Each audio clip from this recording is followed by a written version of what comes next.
As we commence our service today, if you have ever listened to the words of I Turn to You by Christine Aguilera, I'm sure everyone at some point in their life has turned to their mum.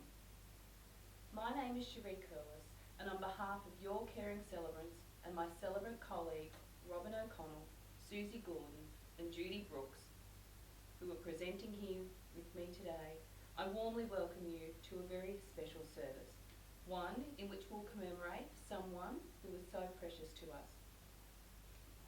Our mums. It could be your mum, your child, or someone close to you. I am going to ask my colleagues to light 3 candles on behalf of us all. The 3 candles represent the past, the present, and the future. Robin is going to light the candle of the past. The past is what makes us who we are today, and each of our mothers has contributed to that, be it by their example, or perhaps for some what they didn't do that made us the people we are. Susie is going to light the candle of the present. The present is what we have.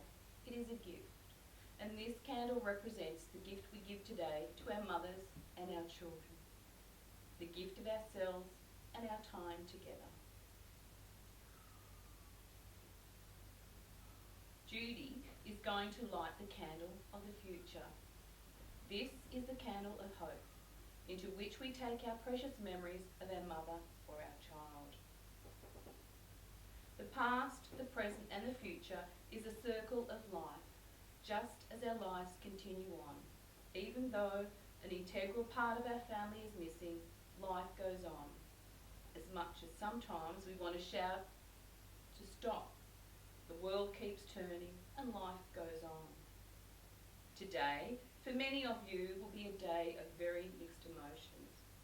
For some, this will be the first time you have faced Mother's Day without that special person in your life. Mother's Day can be challenging for many people, and those with mothers who have died or a grandmother who played a significant role in your life. Some will be missing a daughter who was a mother herself. Some will be missing a child who never got to be a parent. Or perhaps it is just honouring someone who has played a nurturing role in your life. There are moments in life when you miss someone so much that you just want to pick them from your dreams and hug them for real.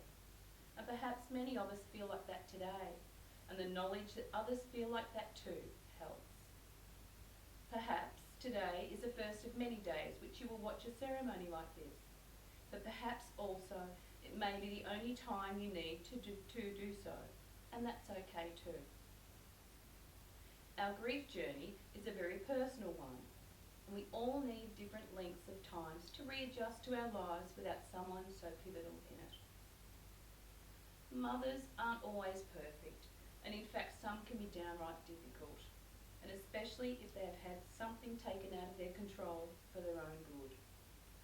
This doesn't mean we don't love them, but sometimes we do live with regret of things we did or didn't do, words we said or never said, actions that prompted responses that we regret. And if you feel like this is the time to let them go, because whoever you came here to acknowledge would not want you to have those regrets. And today is hopefully about healing, to give everybody the opportunity of acknowledging someone special in a way far greater than the giving of material possessions. And what greater gift could you give them today than to acknowledge the importance they held in your life? I will now ask Robin to share a story with us.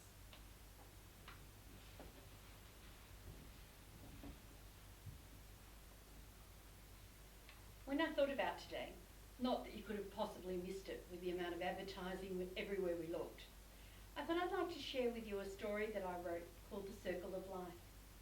Perhaps for you, you may have experienced only a short part of the story. My story ended before it got to the 3rd paragraph because my daughter died when she was only 10 months old. Some of you may have lasted longer than that, and some may have experienced a great deal of the story. It was after my mother's death 5 years ago that I saw another part of it. Perhaps you've seen that part too. the circle of life. I looked down at your perfect face and the words of my mother went tumbling through my head. You will never understand the breadth, depth or power of a mother's love until you become one yourself. A realisation came to me of how wise my mother was. I looked at you again and fear enveloped me. You depended on me for your life. I had no idea how I could possibly raise you to be what I wanted you to be, the Prime Minister of Australia. They didn't teach me those things at school. My only parenting skills were ones that I'd witnessed from my parents, and while these were great, I couldn't remember what my mother did with me at 2 a.m. in the morning when I wouldn't stop screaming.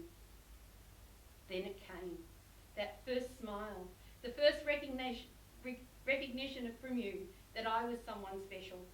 My heart wanted to burst the first time you said my name, Mum, Mum, Mum. So this is what motherhood was like. I remember our first outing to a restaurant.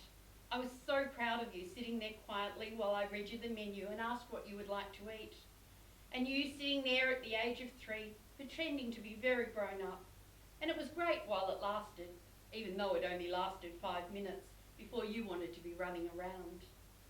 I sat there and wondered how many times we would sit and chat like this during our lives. I seemed to blink and you were at kindergarten. Oh, that Mother's Day with that very interesting gift and how you'd made it and how I discreetly asked you what you thought I should do with it. And you replied, "Oh, Mummy, it's to put all your diamonds in." It looked rather more like a milk carton with contact on it, but I smiled at you and said, "Of course." And I just wanted you to tell me which diamonds to put in it because the one that I had on my hand was probably the only one that I'd ever had. Looking down at my ring, I thought, doesn't matter, she made it for me. We used to go shopping and you were forever telling me your legs were tired, you wanted a drink or you needed to go to the toilet. I would curse because shopping would always take much longer than it should have. I tried to remind myself that I should enjoy it while I had you at home, but there was always seemed to be so much to be done. My heart broke when I had to leave you at school that first day. The house seemed so empty, but again I no sooner blinked than I was saying goodbye as you headed out to go to high school. Then it happened. You fell in love. I think you thought you were the first person in the world to experience love. I reminded you that I loved you and you laughed at me saying, "Yeah, right, Mum, get with the times, I mean real love." I smiled and thought, long may it last. But it didn't. And suddenly I found myself in a great deal of pain. You were hurting and there was nothing I could do to soothe that hurt. The only words that came to me were the ones that my mother said that I swore I would never say. So I tried to comfort you the best I could while my own heart was breaking at your pain. But I really shouldn't have worried because only the following week you were in love again, fortunately this time with someone else. Eventually you met the love of your life and I watched you, my beautiful daughter, as you were dressing, and when the veil was placed over your face, I felt tears of joy and pride overwhelm me. Then the day came. I remember where we were, sitting in my favourite coffee shop having lunch. You told me you were going to be a mother, and I wasn't to tell anyone because it was only early and just in case. Not tell anyone? How could I not tell anyone when I wanted to put it on the front page of the newspaper? Okay, you said, you can tell Dad. Bursting, I raced into the house. Guess what? We're going to be grandparents. Great, he said. Great? This was the best news I'd ever had. And he said, great? Then I pulled out the little outfit that I'd stopped to buy on the way home from that shop, where the woman didn't realise at the time that I would eventually be her best customer. He rolled his eyes and just said, "Here we go." I kept my word. Well, sort of. Okay, I only told about 20 of my closest friends, and of course the woman in the baby shop. If I thought my pregnancy was interesting, I was fascinated by yours. But I found myself walking a fine line, wanting to tell you that eating healthy was essential. But I guess if I hadn't shown you that by now, it was futile telling you at that point. Then she arrived. Oh my goodness, such an experience I'd never had. Trying hard not to take over, I remembered the grace my mother had to let me learn by my own mistakes, and there just to be there to be encouraging and supporting. boy, was that hard. If I thought hearing mum, mum, mum was great, it had nothing on hearing nan, nan, nan. How fantastic being a grandparent was. I remember reading something that said, if I'd known grandchildren were so much fun, I would have had them first. Yep, that was me. You were now giving me the best years of my life, and once again, I got to take her shopping, and I didn't mind to stop and have a drink and rest her tired legs or to go to the toilet. It gave me a chance to catch my breath. I don't know when it is that you realise that you're old. Maybe when you look in the mirror and see grey where there was colour in your hair, or when you need the glasses to read before you can read the big print on the Mother's Day card to Gran. I think it's when you see your grandchildren grow up so much faster than your own children seem to. Suddenly I was at her graduation from primary school. They never had those in my day, but this is a new age and things are different now. With a wry smile as we sat and ate lunch, I listened to you pour your heart about how hard it is to be the mother of a teenager. How things were so much easier when you were young. Were they? I asked. Love still came and went. And then those words I'd waited so long to hear. How did you do it, Mum? How did you get us to be the people that we are? I smiled at her and touched her hand and said, just follow your heart and your instincts.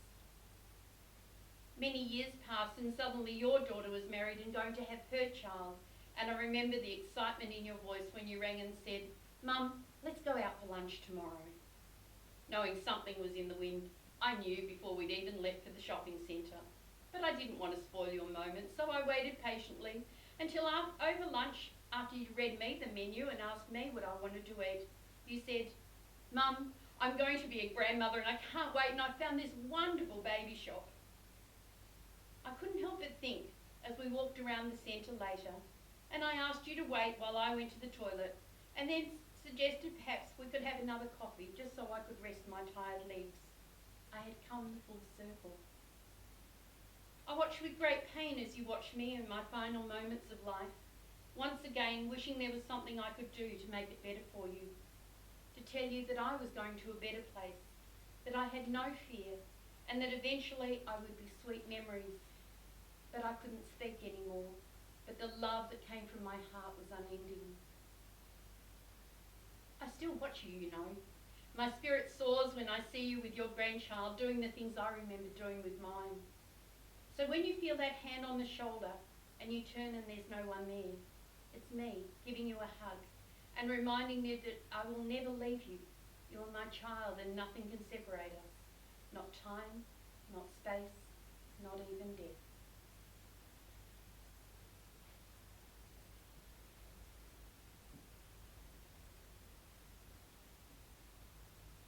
I'd like to share with you your grief journey.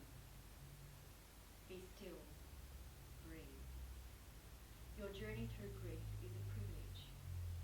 Let the pain that you feel be a tribute to the one that you loved. Do not rush to finish your journey. Take it slowly, gently, and be kind to yourself. Pause and rest when you need to. And don't be afraid or too proud. Do ask for help along the way. When tears come, let them fall. But let they not be tears of sorrow, rather of gratitude for the memories that are yours to keep forever. Let your memories sustain you and bring you comfort. Be still, breathe. You will be okay.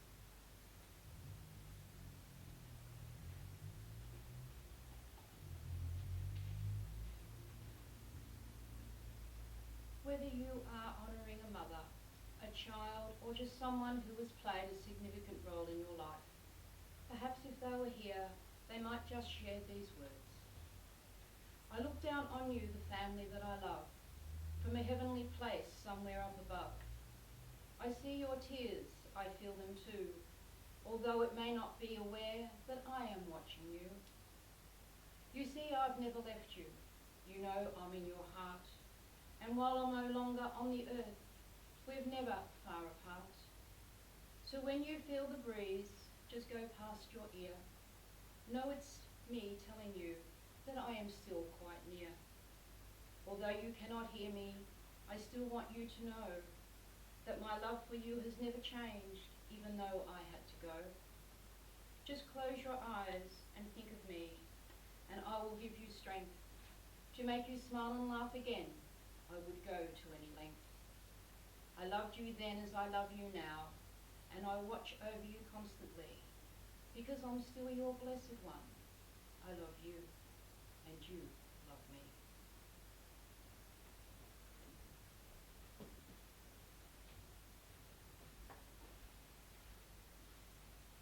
Ladies and gentlemen, as we come to the end of this service today, we'd like to take this opportunity to thank you for sharing your time with us. We are hoping that this will become an annual event, not just for Mother's Day, but for Father's Day and in early December for Christmas. As with all events, a big thank you must go to people who have helped us today. A warm thank you to Nola, who so generously allowed us into her home, and to Rodney Moore from Field of View Photography. You've probably heard of that saying, sing like there's no one listening and dance like there's no one watching. And you might like to do that now as we have our final song, a classic, but one I'm sure many of your mothers sang. And on behalf of your caring celebrants, we wish you a peaceful day.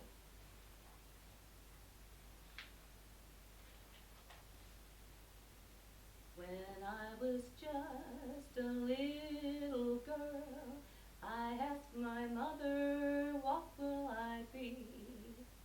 Will I be pretty? Will I be rich? Here's what she said to me. Que sera, sera, whatever will be, will be. The future's not ours to see. Que sera, sera, what will be, will be. When I grew up and fell in love, I asked my sweetheart, what lies ahead? Will we have rainbows day after day? Here's what my sweetheart said. Que sera, sera, whatever will be, will be. The future's not ours to see. Que sera, sera, what will be, will be. Now I have children of my own. They ask their mother,